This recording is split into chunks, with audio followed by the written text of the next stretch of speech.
یه صدایی همیشه تو ذهن ما به ما میگه که تو کی هستی. اما چی میشه اگه اون صدا حقیقت ماجرا نباشه؟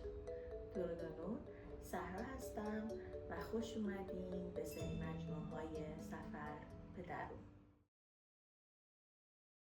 خب امروز میخوام یه مفهوم مهمی رو توی عرفان و توی این خودشناسی و این سفر به درون به شما توضیح بدم. مفهومی به نام من ذهنی که به اصطلاح بهش میگن نفس داخل عرفان. مفهومی که خیلی مهمه و ما باید یاد بگیریم که چجوری باهاش برخورد کنیم، چون به نظر من یکی از مفاهیم بسیار بسیار مهم توی این مسیره و اگر تو یاد بگیری چجوری این من ذهنی رو مشاهده کنی، خیلی از گره هایی که داری میتونه برات باز بشه. برای اینکه بخوام این مفهوم رو توضیح بدم، بذارید من یه مفهوم از روانشناسی قرض بگیرم. مفهومی به نام ایگو که فکر میکنم اکثرا اسمشو شنیدی و باهاش آشناییت داریم. ایگو در روانشناسی در واقع اون بخش منطقی و واقع گرایانه ذهن رو بهش میگن ایگو که بین خواسته ها، محدودیت های اخلاقی و تمام چیزهایی که وجود داره تو این جهان تعادل برقرار میکنه.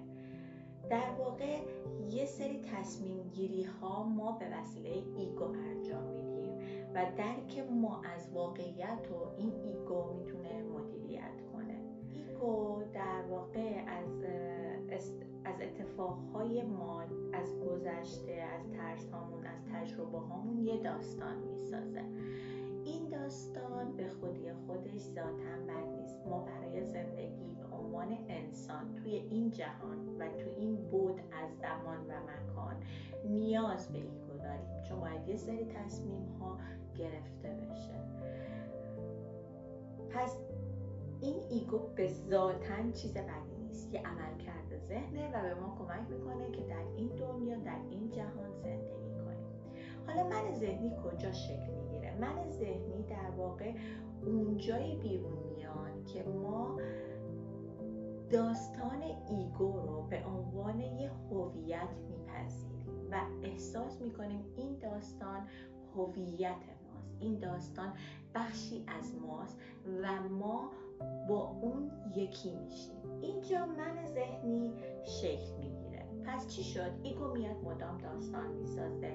من کافی نیستم، من ارزشمند نیستم، من مهم نیستم. هر داستانی که بر اساس تجربه و ترس هامون به وجود میاد، ایگو مرتب اینا رو میسازه. اما اینا فقط یه فکرین که دارن تجربه میشن. اونجایی که ما میگیم که این من مهم نیستم، منم و هویت منو شکل میگیره، اینجا من ذهنی داره خودشو نشون میده. مثلا وقتی یکی جواب پیامتو نمیده، تو بهت بر میخوره و میگی که خب شاید اصلا من مهم نیستم، حالا بر اساس اون تجربی که داشتی شاید اصلا این فرد برای من ارزش قائل نیست، یا هر چیزی که، هر داستانی که توی اون فکر و توی اون پروسه به وجود میاد. اینها میشه چی؟ عملکرد ایگو داره داستانه رو میسازه و تو یه جایی میگی که خب این من مهم نیستم و چی کار میکنی؟ خودتو با اون مهم بودن یا نبودن یکی میکنی و هویتتو به اون میچسبونی. من ذهنی خودشو نشون میده و تو میشی یک هویت ساخته شده توسط ایگو و اونو به عنوان یک بخشی از وجود خودت باور میکنی. این فکر تبدیل میشه به تو و تو نسبت به این هویتی که به تو برچسب زده شده عمل میکنی، عکس عمل نشون میدی و خیلی اتفاقهای دیگه. این کلا تعریفیه که از من ذهنی وجود، یعنی جایی که تو هویت خودتو گره میزنی به تعریفی که ذهن داره برای تو میسازه. این یه هویت فیکه و تو همیشه وقتی که آگاهی بهش و داری نگاش میکنی و میدونی که این یه فکره که داره تجربه میشه، نه توه حقیقی، اینجاست که تو مشاهده گری ذهن رو داری انجام. حالا برای اینکه این مفهوم خوب برامون جا بیفته بذاریم یه تمرین انجام بدیم. خواهش میکنم ازتون یه دونه قلم و کاغذ بردارید و شروع کنید به توصیف کردن خودتون. اما در چه صورت؟ توصیف کردن خودتون بدون اشاره به شغلتون، اسمتون، سنتون، محل زندگیتون و تمام برچسب‌هایی که به عنوان یک فرد تو این جهان دارین زندگی میکنید. یعنی خودتون رو توصیف کنید اما اشاره نکنید به برچسب‌هایی که از بیرون دارین میگیرید. این یه تمرینه برای اینکه بدونید چقدر با این برچسب‌ها شما هم هویت شدید و چقدر شما خودتون و هویتتون رو به این برچسب‌ها گره خوردید. حالا اگر بخواید یه مرحله بیشتر برید، وقتی که می‌نویسید این برچسب‌ها رو ببینید که اگر ازتون گرفته بشه کجا حس بده بهتون دست میده، چه حسی اصلا بهتون دست میده. اینجوری میتونید ببینید که کجاها خودتون رو با اون هویت یکی دونستین و خودتون رو به اون وصل کردین. من ذهنی یه سری ویژگی ها داره که من دوست دارم این ویژگی ها رو براتون بخونم، چون باعث میشه که بیشتر باهاش آشنا بشین و مچش رو بگیرید. مچ خودتون رو اون جاهایی که با اون من ذهنی یکی شدین بگیرین و از دور از بالا بهش نگاه کنین. چه ویژگی‌هایی داره؟ از قضاوت شدن میترسه، مدام دنبال تایید و پذیرفته شدنه، هویتش رو از گذشته، موفقیت‌ها و شکست‌ها میگیره، یا در گذشته زندگی میکنه یا نگران آینده است.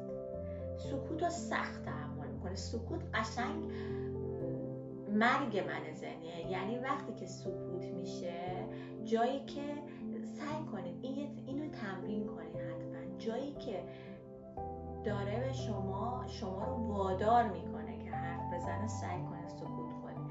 یعنی این سکوت قشنگ اذیتش میکنه. قشنگ دیدین یه سری جاها میخواین از یه چیزی دفاع کنید، اونجا سکوت کنید. بذارین یه خورده این من ذهنی خاموش شه، آروم شه.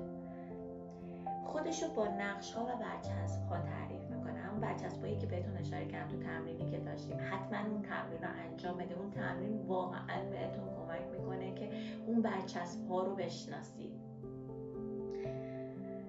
احساس کمبود و ناکافی بودن داره.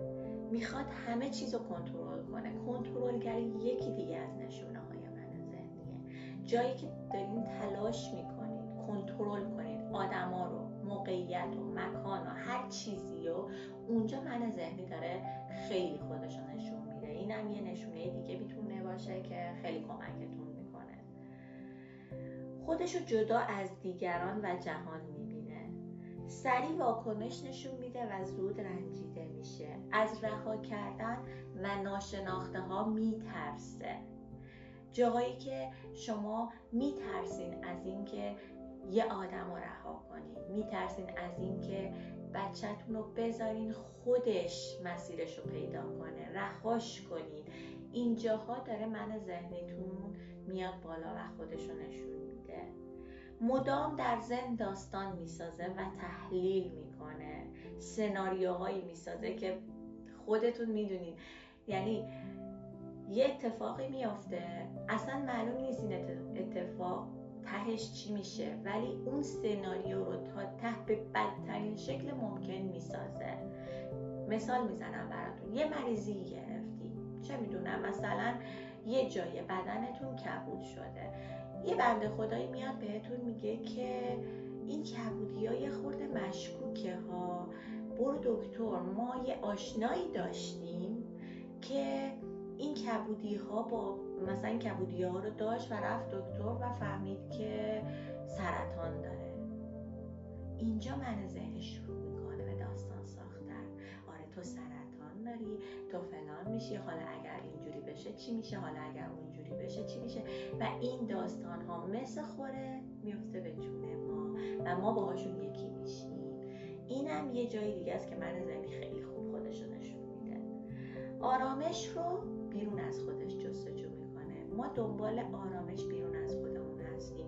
اگر مهاجرت کنم درست میشه، اگر فلان اتفاق برام بیفته درست میشه، اگر اون خونه رو بخرم درست میشه. اینا همه من ذهنیه. یعنی شما با این ویژگی هایی که من گفتم خیلی راحت میتونید من ذهنیتون رو مچشو بگیرید و بهش آگاه باشید.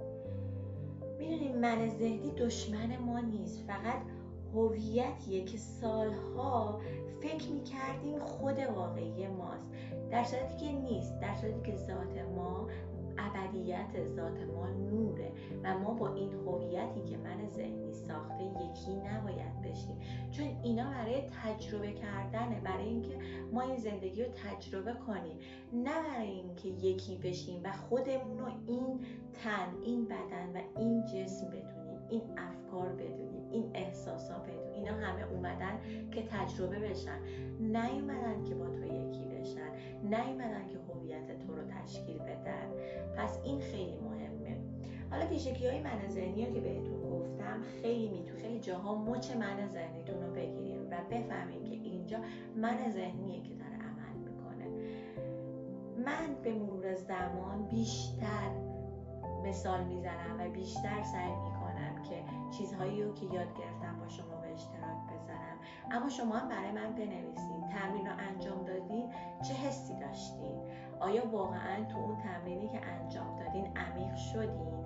آیا احساساتتون رو کشف کردین؟ آیا دیدین که چقدر با اون هویت هایی که بهتون برچسب زده شده یکی شدین؟ اینا رو برای من بنویسین، من واقعا خوشحال میشم. حالا میخوام یه دونه شعر از عطار براتون بخونم که این شعر یه خورده به شما اون انگیزه رها کردن این من ذهنی رو میده. تو مباش اصلا، کمان این است و بس، تو ز تو گم شو، وصال این است و بس. تو در او گم شو، حلولی این بود، هرچه این نبود فضولی این بود. در یکی رو و از دویی یک سوی باش، یک دل و یک قبله و یک روی باش. ذات همه ما ذات نوره، ما در ذات یکی هستیم، نور.